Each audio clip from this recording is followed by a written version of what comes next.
News TV talk show. This is a live recording. Today is February 3, 2025 at about 8 a.m. California time. With us today from Amsterdam is Karlijn Jacobs. And you're involved in something called Expat Valley, and you call yourself the world's first ombudsman for expat kids. Is that correct? Yes, that's correct. Okay, so ombudsman means what? A voice or a counselor? A voice, a counselor, an advocate, somebody that raises awareness for the needs, well-being, the human rights of another person or group of people. Yeah. So now this is right up there with the dual career dilemma, isn't it? It absolutely is. In a changing market, in a global workforce dynamics that requires different types of support to meet talent requirements across the globe, this is one of the opportunities that has been historically overlooked in the HR industry. So we're talking about psychological safety, aren't we? Quote unquote, psych safety in the workplace, and the workplace could be remote on assignment, or it could be in an office setting. And our special guest today, StevenHoward, is going to address that right on target. Bingo, in just a minute. But I wanted to bring you in because this is the first time we're meeting. We've had some dialogue on LinkedIn, which is very nice. And our mutual friend in Dublin, Joseph McGuire, was very kind to say that I'm going to be psychologically safe for you to be involved with, at least now. So thank Excellent. you. Okay, great. So we're going to want you to participate in any questions, dialogue, perspective. This is an open forum. I call it the Global Meeting Room. This is an outgrowth of my in-person live meetings that I had for 30 plus years that crashed and burned because of COVID 5 years ago. I've learned how to do this kind of a thing, welcoming people that I've met in the past and others that I've been introed to, using email to invite them into the Zoom room. And so I call it the Global Meeting Room because it doesn't cost anything. And also it's free access. And because we record it and market it properly, people who want that publicity get it in spades. And so that's the win-win. Okay, StevenHoward, welcome. You and I have known each other now for what, 3.5, 4 years or so. You've been my guest on this show many times, and since that first meeting, you have published, I forget how many books just in the last 3 years. How many? Can you remember? In the last 3 years, I think about 8 or 9. Cheers. Something like that. So, are you on speed? Well, how do you do that so quickly? I have a boring life, Ed. I just sit around and write. No, a couple of them, it happened, last year alone I published 4 books, and one was a co-authored book, but it just happened that I had started a couple of them in 2023 and never got around to finishing them. And then I finally kind of set myself on a writer's retreat last summer and not finished those off. Didn't communicate much with the world for about 3 months. And then there was another book that came out that I've been working on in my mind for like 2 years. And I finally got all my notes pulled together, culled together, and whipped it into shape. And it came out in October. And this is called Humany? That's Humany Mindset. Yes, that's a non-business book. It's a book aimed at for all of us and talking about our need to just treat each other with more kindness and compassion and respect, and to accept each other. We live in such a divisive world, and like the concept of that book is if change your mindset, you change the world. Now, it doesn't mean you're going to change world peace. You're not going to impact the Middle East crisis. You're not going to impact Ukraine, but you can impact your neighborhood. You can impact your kid's school. You can impact, where you live and the human beings that you interact with on a daily basis, whether that's a transactional interaction or relationship interaction. Excuse me. So Uh, this book has won awards. Why don't you describe this award symbol that's up on the screen behind me here? Well, that book is a predecessor to Mindset. That's Human Leadership, which came out a couple years ago. It's my thoughts on how leadership is changing coming out of the pandemic, the need for leaders to become people-centric. That award is probably the one I'm most proud of. It's from the Nonfiction Authors Association, which is an industry peer group. So it's other writers of nonfiction books who review the book and then either nominate the book for a gold, a silver, or a bronze medal. So I was very pleased to get the gold medal for that particular book. So the leader of that group called you and what you've done. The time has come for this kind of approach of harmonizing, and I learned from you, but I had a brainstorm one night, 4 o'clock in the morning or something like that. Total talent care.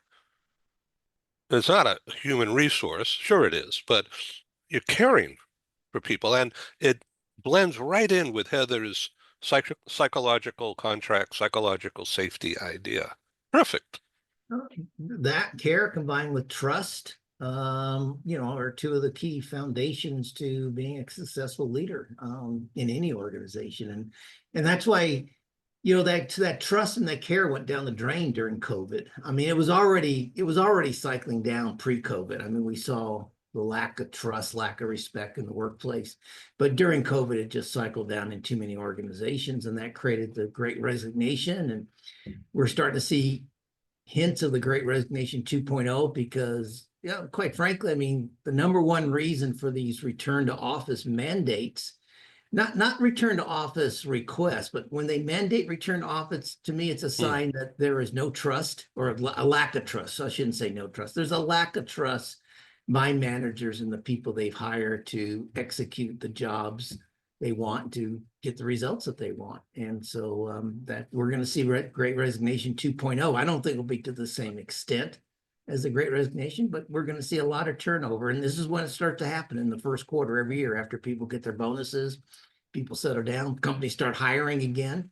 And so, look out, business world, for the next 2 months. It's going to be chaotic. I'm sure Paul and Kid, being more HR experts than I am, probably have a slight agreement with that, if not total agreement. Let's go to Paul. Comment? No, I totally agree, Steve. There was a conference of CHROs, and these were maybe 30 CHROs from some of the biggest organizations out there. I was not at the conference, but someone who was said to me, the biggest fear we have right now, and this is last 2 months ago, biggest fear he said we have going into the new year is it's going to be just retaining talent. We are afraid that our best and our brightest are about to explode out our doors. And what are we doing to retain them now? And what are we going to have? What kind of plan are we going to have to backfill the talent? So at least among CHROs, Fortune 50 kind of companies, their big concern is this Great Resignation 2.0, as you're talking about, Steve. So we'll see how this, shows itself in the next couple of months, but it's going to be interesting. Yeah, So I want to get right back to you. Let's go to Ken Lloyd, Dr. Ken Lloyd, PhD in organizational development and other things. Would you please explain to the audience what that is? Yeah, I remember years ago, my dad used to say, "Now, tell me again, what is it that you do?" So don't feel badly about that. My area is in org development and org behavior. It's really the study of, if you will, human behavior in organizations, but it covers more than just the psychology or sociology of it. It looks at org design, it looks at employee development, employee education, and organizational structure, and really focusing on individuals and the overall organization and the relationship between the two. So that's really led to the kind of teaching that I've done in the past, the kind of writing that I do, the kind of consulting that I do. That gets into executive coaching as well. If it's people-oriented at work, it typically falls under this domain. I did many surveys over the years and employee surveys, and there's no doubt exactly what Steven and Paul are saying, that we're, I won't even say on the verge of another Great Resignation. We are in it. And you look at what Steven has proposed for organizations, in terms of compassion, concern, respect, trust, listening, two-way communication, employee development, all these important factors that we know today's workforce, particularly the newer members in the workforce, now the millennials and all, are not responding positively at all to being told, dictated to, and treated like pawns or simply numbers in the organization. And as StevenHoward has made very clear, they don't want to be managed. That's for resources. They want to be led, if that's anything at all. And they want that leadership to be communicative, participative, open dialogue, and certainly not, hey, you're going to start reporting to work effective immediately, and that's a mandate. People don't like mandates, particularly in today's workforce. Steven, what about women? Aren't women the first ones out the door if they're are not coming back through the door if they're told to, daycare is your problem, not my problem? They have been traditionally, and I think they were in the Great Resignation. I'm not sure that's going to be true in Great Resignation 2.0. I think the male population, for one thing, there's still more men typically in the Western workforce, and even in Asia as well, which are the two areas I'm most familiar with. So no, I think you're going to see a lot of men shifting, much more so this time around, because.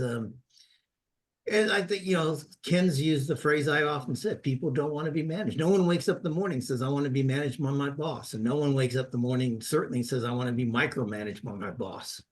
So that type of leadership. And here's my biggest concern is we've got the so-called most powerful man in the world. And by that, I mean Elon Musk, not the president.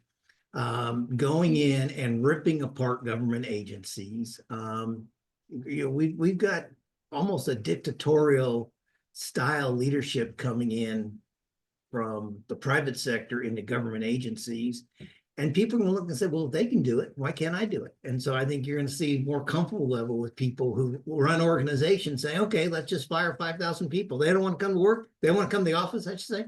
Let's just get rid of them. So I think I think we're backsliding here from people-centric leadership, not only in the business world, but certainly in the government world, and certainly in the media. What we're going to be seeing as what is now acceptable practice, which is not acceptable to me. Yeah, nor to me. Paul Falcone, I'm sure it's not acceptable to you, but what is your perspective about computers taking over the workplace, AI, and you can get rid of people at will if you want? Yeah, it's an interesting question. I'm an optimist. I'm a glass half full kind of person. And I'm not sitting here and saying everyone is going to lose their jobs. The funny thing is, I think when ChatGPT came out in November of 2022, it became the hit. But if you think of October 22, before ChatGPT came out, no one was really talking about artificial intelligence, not really, not meaningfully. And all of a sudden, overnight, it got caught in the 24/7 news network. The world is being destroyed. No one's going to have a job. There's going to be no more work. We're going to be replaced by droids. The reality is it will augment. And I think to the degree that leaders are wise to see what you can use from that world, from this chatbot world, to increase efficiency, to spike customer service, to do things that'll make your organization better and higher performing. That makes sense to me. To say that they're going to wholesalely remove 100,000 workers from the workplace and just, Friday is your last day. I don't think that's going to happen in the private sector. What happens in the government sector, I can't speak to right now, Steve, to your point, but I'm not afraid of this. I think it's like when they created the Stanford arm, the machine with the 6 different arms on it that could box and seal and label. That temporarily eliminated some jobs, that's true, but it created many more jobs than it deleted. So it's not a linear path. It's going to be up and down a little bit, and there will be some job loss, but overall, I think it's going to augment. It's not going to destroy, my humble opinion. Thank you for that. Let's go to Mexico City. Hola. Welcome, Rigo. Hola, hola. Yeah, so what do you think of all this conversation? Well, as Paul is saying, certainly the artificial intelligence is here to enhance what we do. So, yeah, I don't know. I mean, as I am working now as a freelance and parallel looking for new job opportunities, what I have seen is that some employers currently ask for the first 3 or 6 months to stay in the office every day. They don't say exactly why they need you there, but I presume that it's more to know you better, because even the artificial intelligence is so smart at this point that they can measure even your breath, even your everything that you are almost feeling. There are specific things that AI are not able to measure, such as, let's say, that gut feeling that when we see somebody in real person, we really know if that person is mad or busy or scared. I don't know. That's kind of the human thing that we everybody have. And I think artificial intelligence, just by the fact that we are watching ourselves in a camera, that doesn't mean that we know each other, because that's completely a different world when we stay at the office physically. So yeah, I think we are perhaps, I don't know if evolving is the right word, but we are changing in a way that hopefully will be more productive for everybody. So yeah. Thank you for that, Stephen. So the idea of back to office is, in my opinion, I'm just an outsider and I'm a marketing guy, but my take on that edict is that the bosses don't know who their talent is, and talent is a huge expense for the company. Now, certainly the people can be productive like we are right here. This is very productive, very efficient. But getting together in person is really where it's at to make a relationship work. We all know that. Stephen, what is the answer? I think the answer is no one size fits all. And you have to, as a boss, and using the word boss, see, I use the word leadership to mean anyone who leads people, whether it's a team leader, supervisor, first line leader, on up to the C-suite, or an entrepreneur. I think one of the problems is I don't know whether it's a legal issue or just a mental mindset issue, that we have to treat everyone the same. And therefore, some people have to come to the office, everyone has to come to the office. And I think we need to get to leading people. They're all individuals, they're all different, they all have different needs, they all have different skills, they all have different capabilities. Look, not everyone can be productive working from home.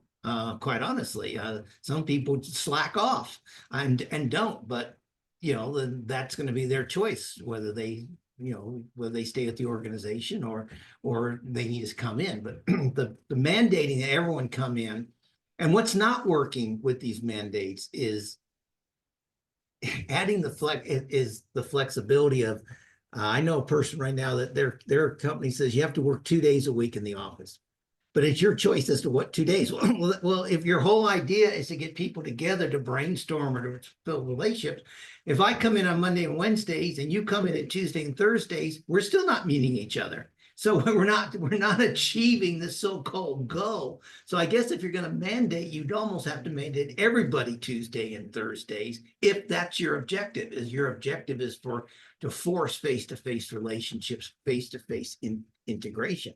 But I think we've learned that a large portion of humanity doesn't need to meet face-to-face. I mean, I met my co-author once that I wrote a book with. I haven't met any of the people on this program, and yet we've interacted outside these programs.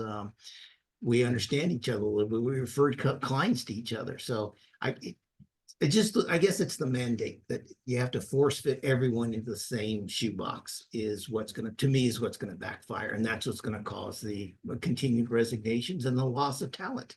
And it doesn't build respect, which is greatly lacking. Paul Falcone, do you have a question for Stephen? I always have questions for Stephen. I just want to pick the man's brain as much as I can. So hurry, there's not much left, Paul. It's early, we're good.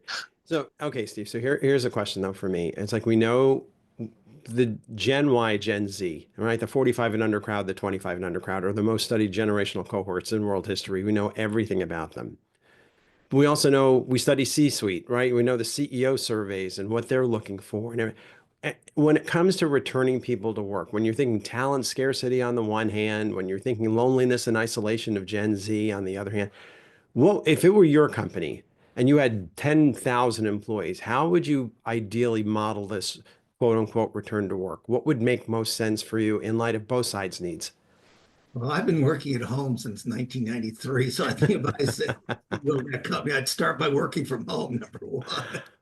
But I would say, look, every leader has to do what's best for their team. And so now, obviously, there's some jobs you have to, manufacturing jobs, facility maintenance. There are some jobs, obviously, that require physical presence. But for most of this, we're talking about so-called office work, thinking work. And I would just empower each one of my leaders straight on and make sure they empower their next level and right on down to you decide if you're the director of advertising for Southeast United States and you've got 6 states that you're responsible for, and you got a team of 10, you decide with your team members, not you decide, but with your team members. That would be my edict. You decide with each of those team members what's going to work best for the team and the individuals on the team, and go forth and proceed. And you will achieve the results. You'll achieve those a lot better than if you say everyone has to come in on Wednesdays and Fridays. So you think decentralizing the decision though makes sense? Absolutely. Absolutely. Right. Okay. And Cool. I look, I admit I don't know the legal implications of that. I've spent most of my life outside the United States, so I don't understand a lot of the workplace legal issues. So whether that's feasible, I don't understand why it wouldn't be. If it isn't, the law needs to change. But and again, I would say the thing is, I'm going to be the type of leader to be up front and say, look, Ken has a child with special needs. He's going to get to work. He can work at home whenever he wants. You don't, Paul. So you don't have those experiences as Ken. So you and I need to blah blah blah. So I work individually. You can't say, well, how come he gets to do this and I don't get to do this? Well, because you're not him. So that total empowerment, that total flexibility and trust that my managers and leaders would make the right decisions. Yeah, and So I I think want it's. to go. Sorry, Please Ed. go. No, go right ahead. And then I want to go to Karlijn. Good. No, I was just going to say to me, Steve, it's almost like you want consistency, not sameness. And that's the mistake they make out there. They're trying to take everybody must do the exact same thing under the exact same circumstances without exception. That idea of sameness doesn't work with people. Consistency is important. And in the case you just gave, you can look at Ken's situation different than Paul's situation, and you can make a decision on that. So I agree with you. The consistency is really the key, not the sameness. That's going to get companies in trouble. Karlijn, consistency with kids, with family situation. Why don't you take us into the expat valley? Absolutely. So what this conversation is triggering with me is the thought of what's the goal and what's the method. And sometimes we get those confused. So when I think about the support that we offer to internationally mobile families, we often are met with the obstacle of, well, this isn't in our budget. We need to pay for these services. Not everybody has a family. So how is that equal if we do pay for family support services for some of our internationally mobile employees because they do have children or dependents in the mix, and for others we don't pay for such a service? And I get that point. I see why there's a value to that, but it mixes up what the higher goal is. You're moving a person from one location to another because you have a job for that person to fulfill in that second location. You're disrupting their family unit. You're disrupting a lot of things that were part of a community and now no longer are. We're helping those families get settled into that new location. There's quite a few researchers out there over the years. This goes back decades, that actually shows that family concerns and family needs are one of the most disruptive factors to international talent acquisition. People saying, I don't want to take on this job offer because it means that I need to relocate my family and I don't want to do that. And that's oftentimes not people that have really considered what it would mean for their family. It's people that feel they don't have access to the information and support to successfully relocate their families, and thus it's out of the question to even consider this. There's similar publications looking at what it means when a family has actually relocated, but they've relocated in the context of, we'll take care of everything, we'll make sure your needs are supported. And then that family actually realizes that there are these obstacles in their relocation journey. And the first thing that most people do in such instance is they internalize. So if the system is telling you we take care of everything, you run into an obstacle with one or more of your kids, or your partner feels upset that they had to discontinue their career. They might not even have a work permit in the foreign location that the family has relocated to. Then if people internalize that, they feel as if it's an obstacle that can't be overcome. So that's the space that we're very active in. And it's always fascinating at what point that we're having that conversation. If the bigger picture is that you want your employee to be successful in that foreign location, then the method to accomplish that is to make sure that their needs and their dependent needs are taken care of. Karlijn, let me ask you a forward question going forward. What is this mandate thing in Amsterdam? Is it as strong as it is here? You know, are people working from home only, or what is the mandate in Amsterdam, if any? We see all sorts of variations. I think we're a country with where people have had a history of access to technology, which I think is something that's a prerequisite to being able to work from home, and that's quite common in our wider society. But what is actually happening on the ground differs per company, and there's all sorts of dynamics going back and forth. The other day, I was visiting my old stomping grounds where I went to university, and there's this commercial area with office buildings that have been, I've had a tradition of running empty for the last 25 years. So most of them are completely empty these days. And still there's a shortage of office space. So when the return to work was put into action, which is something that we see here as well, the reality is that people arrive at the office and need to do a U-turn because there is no actual physical space for them to work. And again, the question is, what was the goal here? So why were we asking people to come to work? And what's the method that we need to, what is, how do I put this in English? What do we actually need to do to reach that goal? What's the KPIs that we're measuring ourselves against? Thank you very much. We have to go to Steven, but first, Ken, what's your take on this? Yeah, obviously, very interesting. What underlies to me the comments of this group is a strong people orientation in terms of looking at their needs, their interests, their goals, their performance. And again, it's shying away from being in any way dictatorial and throwing mandates at people. If we really look at people working remotely, many studies are already showing that they're more productive. They're putting in more hours. And with the wonders that we have of technology today, through Zoom, through meetings and so forth that are online, we're getting an awful lot done. But people are starting their work earlier, they're ending later, and they're getting all this excellent output, and they're enjoying the freedom, the flexibility, the autonomy, and the respect that's implied by being able to work remotely. So I think that companies will want to look very slowly, carefully, and at individual situations, departmental situations, and bona fide needs for people if they really do need to be back at work, to be effective, productive, communicative, and aligned with the organization. It's changing. There are major changes we're seeing in the workplace, and this is one, and we need to recognize it and build on it. And again, the downside is a lot of today's employees don't want to be mandated to come to work every single day of the week. They just feel, why are they doing this? I've been successful. I've been productive. I'm even getting more done. I'm surpassing the goals that we set. So I think we really do need to look at the people side of it. And then let's take a look at the situation, particularly departmental, and what is the most effective way to put this in and not to just throw it at people. Let's talk about it. Let's communicate it. What works best for our team? So it's not a unilateral, one-sided managerial decision, but we're truly listening to the team. We're empowering them and building on their strengths, their interests, their objectives to help align with and meet or surpass company objectives. Steve, oh yes, Karlijn, go ahead. Yeah, can I add a question to that? And for any of you Yes. that perhaps has an answer, but Ken, you were just talking about productivity. I know that research into 4-day working weeks has been quite trending, especially here in Europe. And one of the findings sort of backing up that idea was that people in an average 40-hour work week are anything but productive for 40 hours a week. I think it was somewhere between 20 or 30% productivity in a typical office environment. So is there data available already that compares working from home versus working in the office when it comes to productivity?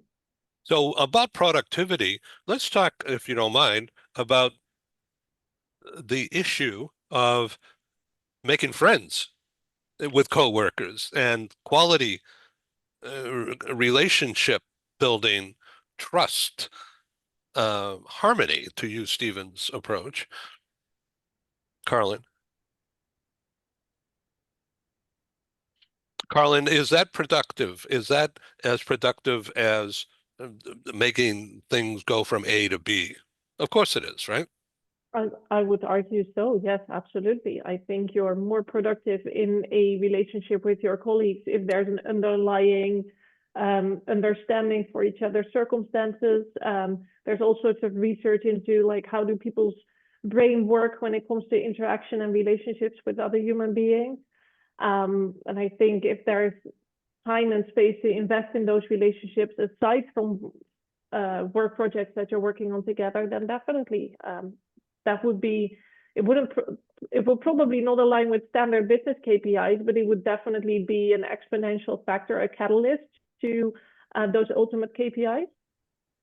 Karlijn, to what extent to companies in Amsterdam or in Europe help a parent deal with issues arising from kids being in the expat situation? Traditionally, they don't. It's been driven by circumstances. So childcare facilities not being available to working parents, then it became something that was on the radar of decision makers in a business context. But traditionally, it's not been something that's been taken care of, other than perhaps financial support for international education options. Do any companies in Amsterdam that you know about have a facility that's a daycare center that's supervised professionally with teachers, trainers of kids, so that mom or dad can walk down the hall at a certain approved time to be with the kids, check in? So companies that step up and open up a daycare center on premises.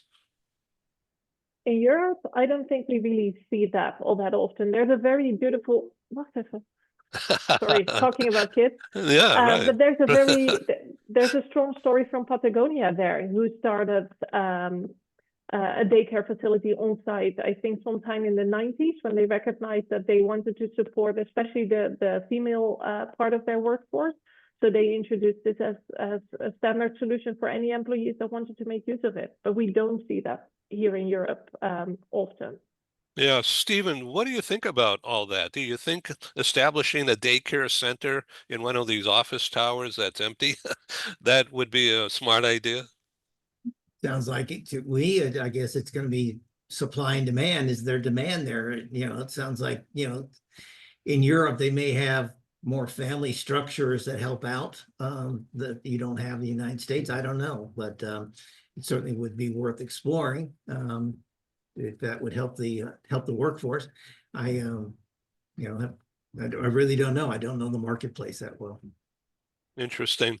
Okay, so about harmonizing, do you want to use my screen share to display a slide or two, or anything that you could go deeper into your approach to harmony? Yeah, I'll see if I can get this up here for you. Yeah, looks good.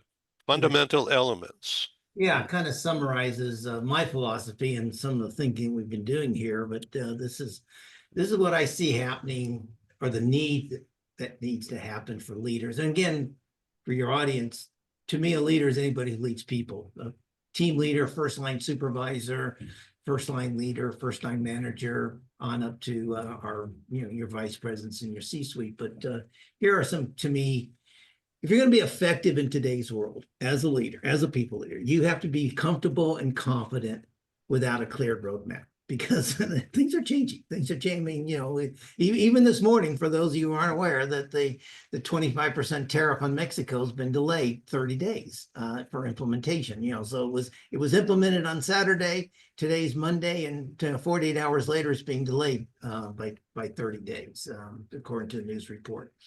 So there are no clear roadmaps right now. Leaders have to understand that handling uncertainty is a team sport. You need to get the team together, talk about, this is where we are. You got to be open, transparent. This is where we are. This is where we think is going to happen, but we don't know. We don't know what all the impacts are going to be. We don't know how long things are going to last. So let's talk about how we're going to work together, how we're going to be successful in this times of uncertainty together, rather than saying, you know, again, dictating and mandating things.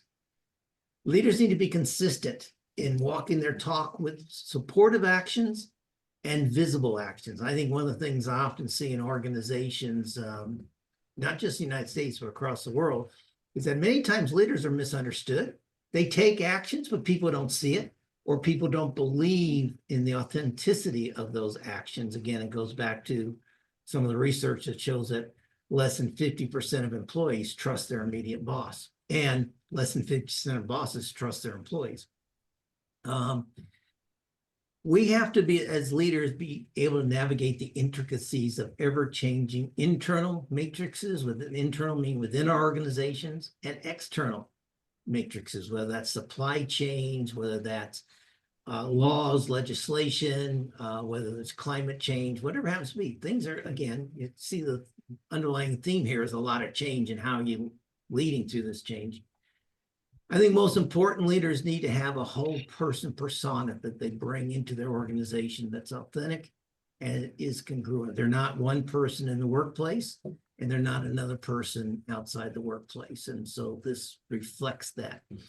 And lastly, and that's the theme of the book, Humaning Leadership, leaders need to create workplaces of harmony and well-being that are people-centric. Number one, we lead people. We don't lead resources. We don't lead assets. We don't lead headcounts. We lead people. We need to drive professional and personal development. And, you know, you talked earlier a little bit about Gen Z and the millennials.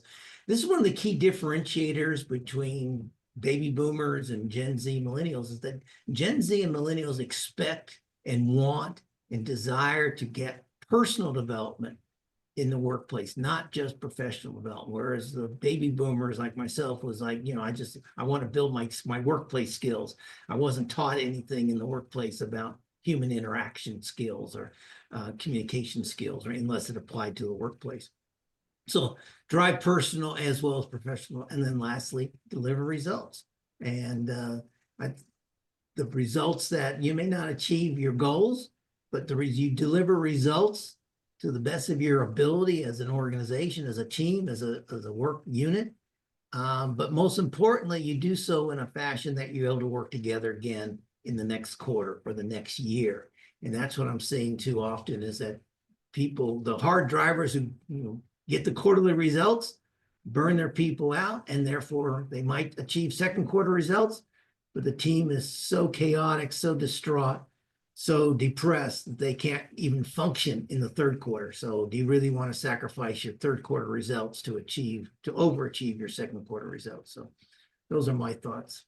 Thank you very much. Karlijn, what do you think of this list? I think it's fascinating myself, but I'm just a media guy. But from a portrayal point of view, it's all right there.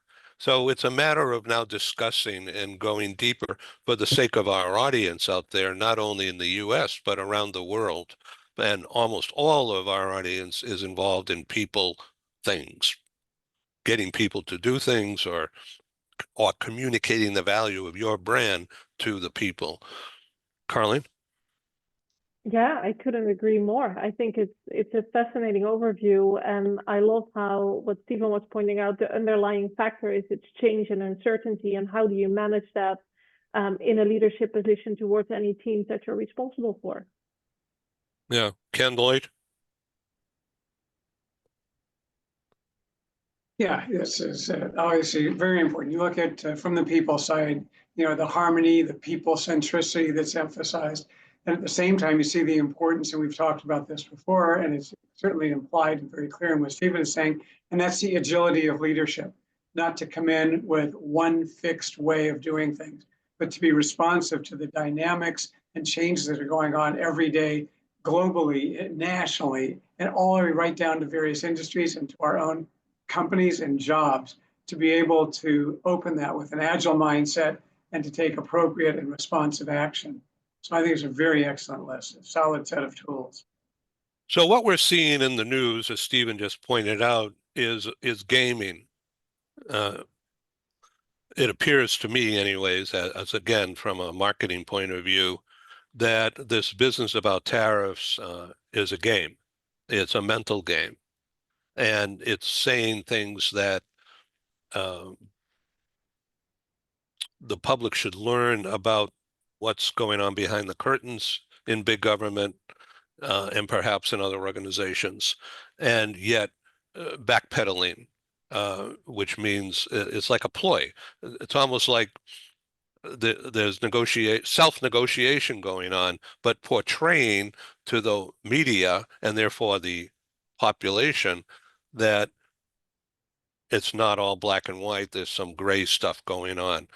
I'm not being political here. I'm just looking about what are they trying to communicate here. It's strange and it's certainly disruptive that I see. Paul Falcone, would you agree, or do you have another take? No, I think one of the books I had written was on workplace ethics. One of the rules in ethics is the ends never justify the means, right? You can't just do whatever you want to do to get the result that you want.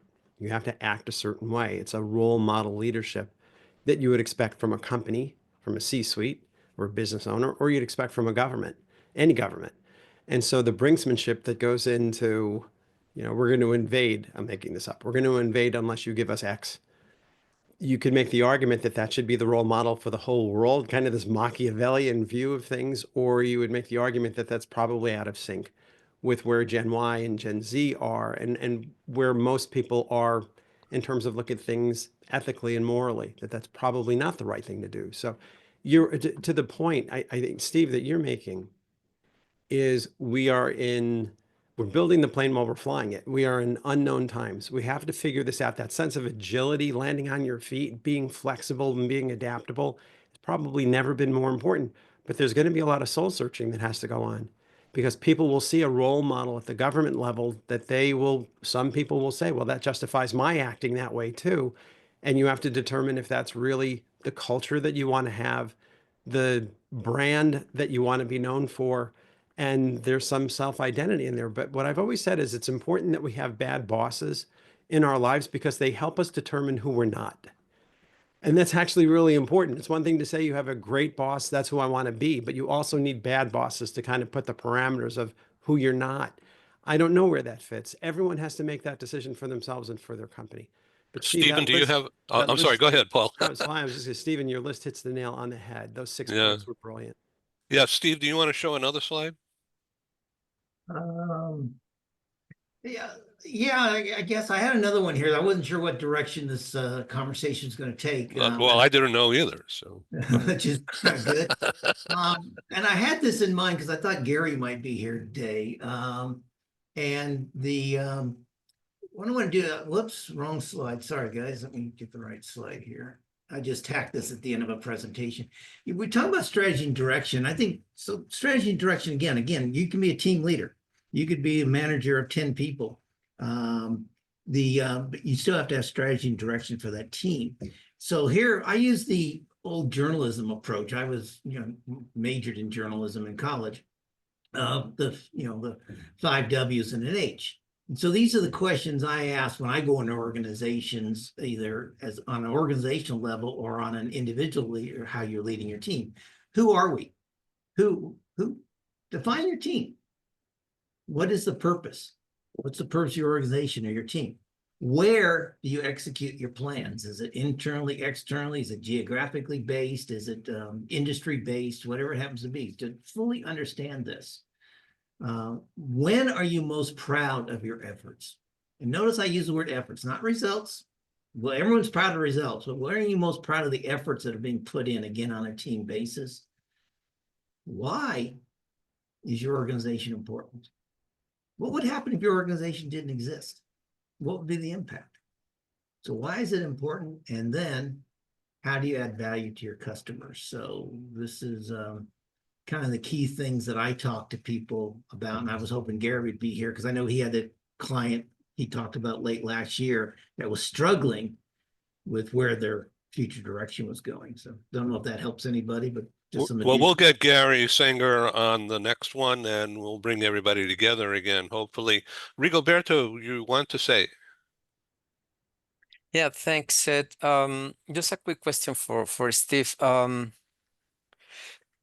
What do you think if the 6, 7 elements, I don't remember exactly the number of the bullet points, are within a job description for if you are a company and then you are putting those bullet points in the job description to hire a leader? How do you think about these? Let's say they are 6. Yeah. So do you think that that is good? Because I am asking you that because what I have seen in the last, I don't know, maybe 6 months more or less, is that some companies put a job description, let's say on LinkedIn, and then just focus on the soft skills. And they leave a little bit room for 2 or 3 hard skills which are relevant to the job. But in my case, I'm talking personally, and this is what it happens to me. If I see a job description that it says you should to be comfortable and confident without a clear roadmap, I am assuming that I'm gonna work for a company that doesn't have processes in place and making work. I'm gonna work for a chaos company. But that's my own perception. I'm perhaps mistaken, but but I would like to know your opinion about putting those from the onset, or at what point do you communicate those to your leadership team? Great question, great concept, Roberto. I would not put these in a job description because, as you just said, it's subject to misinterpretation. But I would certainly use this as the basis for job interviews, discussions. And I would turn it around. I mean, I know some companies actually, in their process, they do video interviews now, and they set up some specific questions that they might ask somebody to respond to on a video interview. So I would turn that around to say, describe how you what you're thinking about uncertainty, and how do you lead a team through uncertainty, and see if they talk about them coming with all the answers or the team coming with all the answers. Can you give us an example of where your actions have been visible in consistency, impacting your leadership thinking? So have people tell you stories about their experiences or their thinking about this, or if it's an interview, just kind of ask those kind of questions, get a sense of the individual, type thing. So that's how I would handle that, Roberto. Rigoberto. Sorry, my apologies. I fully agree. I actually did like maybe 5 years ago a test in a platform that was called Intercultural Readiness Check to measure my profile if I was able to move to another country and work. And they put me like 4 dimensions of my profile. And I do remember the one about uncertainty, that I was not able to manage uncertainty on intercultural environments. But I do agree with you in terms that should be in a later stage and not from the onset in a job description, because that's not the proper way. Yeah, I think your job description, things like comfortable working in a remote environment, comfortable leading people in a remote environment, if that happens to be the role, should be there, as well as I've seen job description where they in LinkedIn where they said you have to be comfortable in a workplace environment, as well. So we have about 6 minutes remaining within the original plan. Let me go back to Karlijn, if I may. This is just a question that I have for you and your specialty, Expat Valley, dealing with focusing on the needs of kids. To what extent does the company provide for mentors or coaching? Our company, Expat Valley. Yeah, or any employer that may hire you. Are you the coach? Are you the outside advisor? coach, mentor for the families that need or could use some assistance? Yeah, we are. There's this beautiful African proverb that I trust everybody knows, like it takes a village to raise a child, which we usually mean that there's a whole system in place that supports parents in their role as parents. And that system is medical, it's educational, but it's also your extended network of family and friends that are in that same system and that can tell you about quality and procedures and how to access something successfully or how to navigate any problems that you may run into. So if you uproot a family and they're in that international setting, such a community, that village of support is no longer there. And that's our function, that's our role, to help families navigate that international setting successfully, to have access to a sparring partner, to somebody that you can call and say, okay, this is what's been keeping me up awake at night, thinking about my kids, this is what worries me. Can you help me figure this out? What decisions do I need to make? Do I need to take any action? I want to go back to Steven and also Paul Falcone and of course Ken with this last question about HR strategy impacting business impact. Or does HR or should HR just stay on the sidelines managing operations? What's a successful HR strategy for 2025? Paul. Yeah, I'll throw this out here. When we were going through COVID from roughly 2020 to 2023-ish, I was head of HR for, it was called the Motion Picture and Television Fund. It was the retirement home for the entertainment industry and the actors and actresses. HR and the CEO were joined at the hip, from the messaging to the caring for the employees to making sure they knew we had their backs. We had their families in mind. We were there to get them the health things that they needed from testing to tools to kits to safety.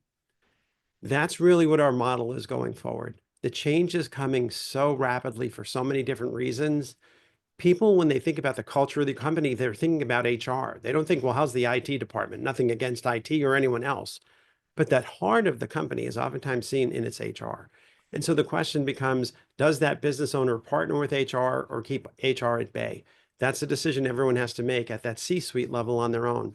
But what I will tell you is, to the degree that there's harmony between the message coming from the C-suite and HR in support of the employees, that idea of work-life family balance, that idea of being there for people when they're vulnerable, you're going to pierce people's hearts, you're going to get people's loyalty, and they're going to realize we're all in this together. No one's going to be left behind. That's critical. And so I think HR is really going to step up in this next phase. Thank you, Steven. So your view is CEO and board, and HR is over there, and finance is over there, and marketing is here, tech is somewhere or everywhere. Steven.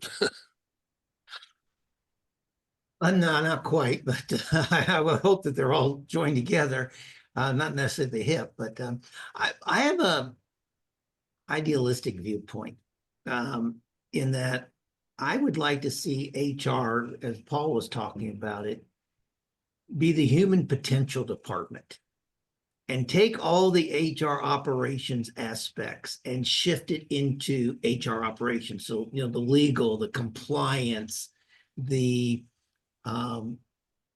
anything, the policies sort of thing, and separate that. So because HR too often, I mean, here's my thing. Here's why I think this, Ed.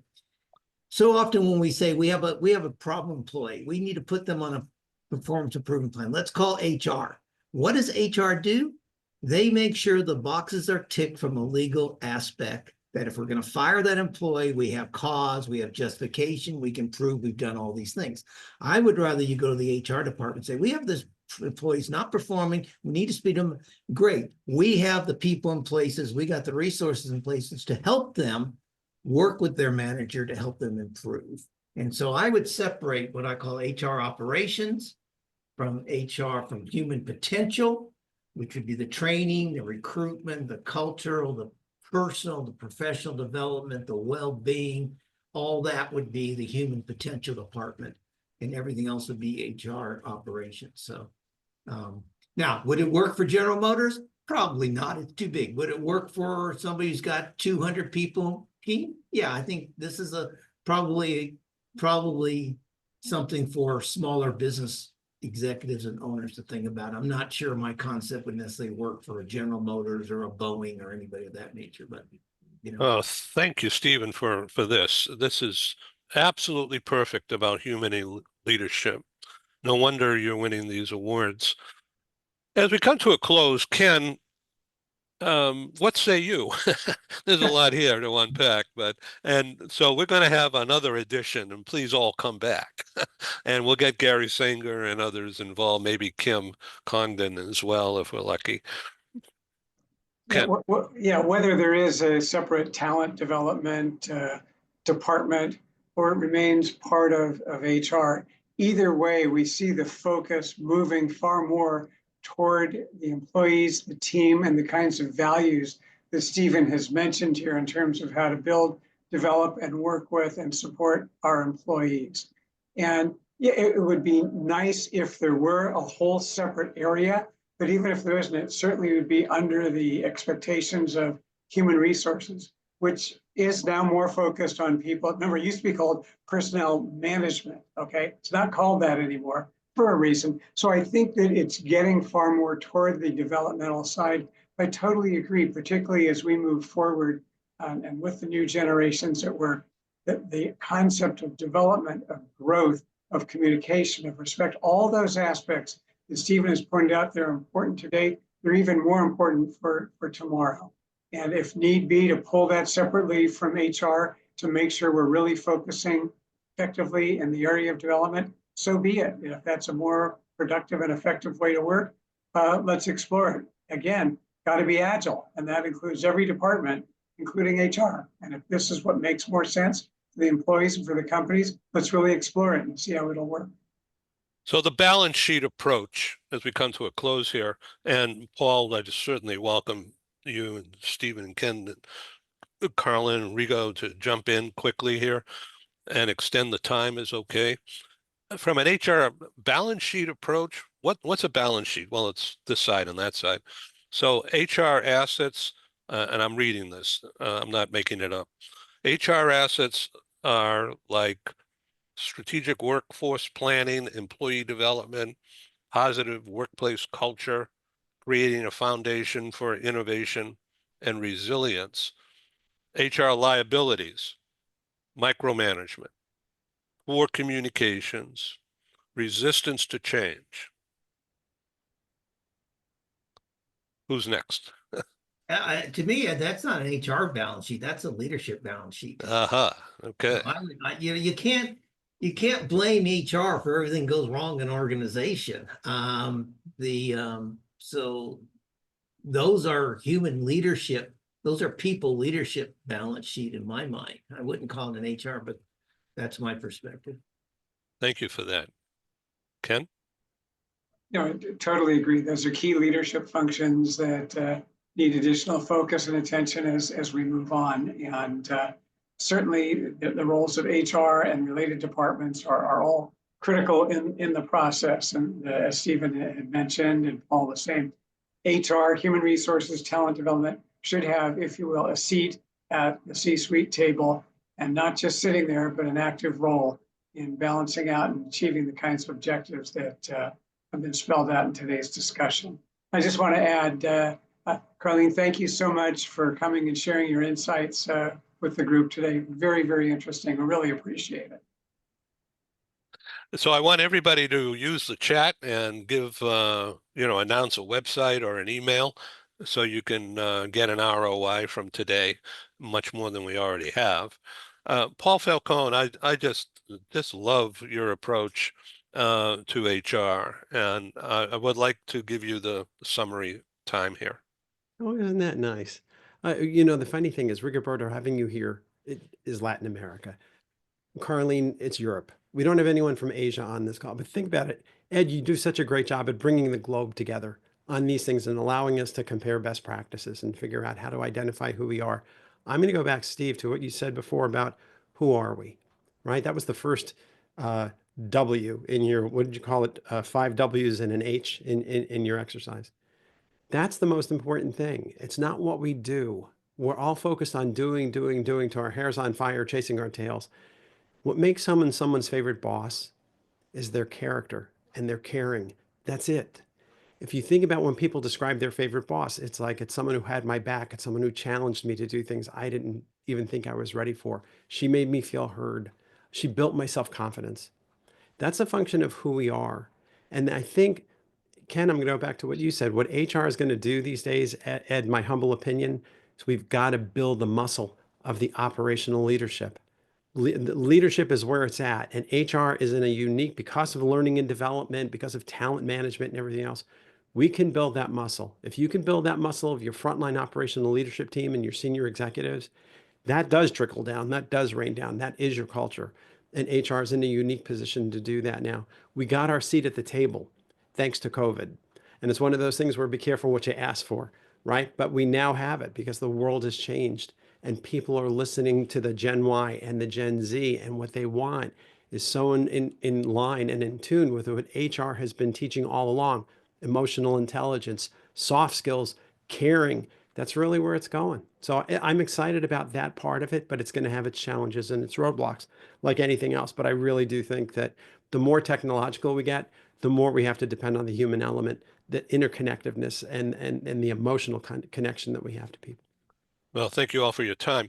So as we sum up, our Asia Pacific series is called Hello APEC, and we set it up to broadcast live on a weekday starting at 5 p.m. California time, which is mid-morning in all across Asia Pacific, meaning Australia, Singapore, Hong Kong, China, Taiwan, Japan, Korea, Guam. So that's too late for Europe to participate, of course, in the middle of the night. So we can work on some other plan. I got to figure it out. I certainly welcome guidance and suggestions about how to involve Asia on these broadcasts. Also during February, we will continue with the Latin America Global Business Series. LATAM.12 will be in February, and I don't have a date, but I'll be announcing that in the next few days. Thank you for being on this show. It has been a great experience for me, and it's made a terrific learning device for global business news to circulate around the world now, starting later in my day. You'll all get a copy of this program, and feel free to recirculate it. I think it's just a dynamite resource. So thank you all for being on the show.